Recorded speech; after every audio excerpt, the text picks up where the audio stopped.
ఆషాఢ మాసం సందర్భంగా మన కాసం ఫ్యాషన్స్ కిలో చీరలు కొనండి, అరకిలో చీరలు ఉచితంగా పొందండి. ముద్రగడ అంతిమ సంస్కారాల సందర్భంగా జరిగిన పరిణామాలను తప్పుపట్టారు ఎమ్మెల్యే బుచ్చయ్య చౌదరి. ఈయన విమర్శించారు కూడా. ఆంబోతులాగా అంబటి రాంబాబు రంకెలేశారన్నారు. కూతురిని తండ్రి భౌతికాయం దగ్గరికి రానివ్వకపోవడం ఏంటి అని ప్రశ్నించారు. ప్రభుత్వ లాంఛనాలని ఎలా అడ్డుకుంటారని ప్రశ్నించారు బుచ్చయ్య. ఆ గౌరవం కూతుర్ని రానివ్వడం ఏంటండి? కుటుంబం కొడుకు లాగుతుంటే తీసుకెళ్ళటానికి ఈ ఎదవలు ఆపడం ఏంటి? ఈ పనికిరాని సన్యాసులు ఆపడం ఏంటి? ప్రభుత్వ లాంఛనాలు ఇచ్చాం. ప్రభుత్వ లాంఛనాలు ఏంటి? ఎవరైనా ఏ పార్టీ అయినా ఒక స్థాయిలో ఉన్నవాళ్ళు చనిపోతే వాళ్ళు ఇవాళ లైమ్ లైట్లో లేకపోయినా వారి ప్రోటోకాల్ ఇస్తారు ప్రభుత్వం. పద్మనాభ గారు లాంటి ఒక సీనియర్ లీడరు ఎంపీగా చేసి 4 సార్లు ఎమ్మెల్యేగా చేసి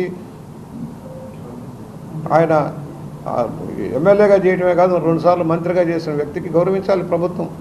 అది నిర్ణయించారు. కుటుంబ సభ్యులు ఏ మాట మాట్లాడుకుని వీళ్ళే వద్దు వద్దు వద్దు అని చెప్పి అంబటి రాంబాబు ఏం చూశారు కదా?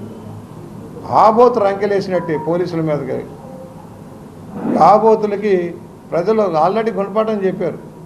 11 సీట్లతోటి ఇక చాలు నాయన ఇది కూడా ఎక్కువ అన్నారు. ఇంకా జ్ఞానం రావట్లే. రేపు రాబోయే రోజులు ఈ 11 కూడా ఉండవు.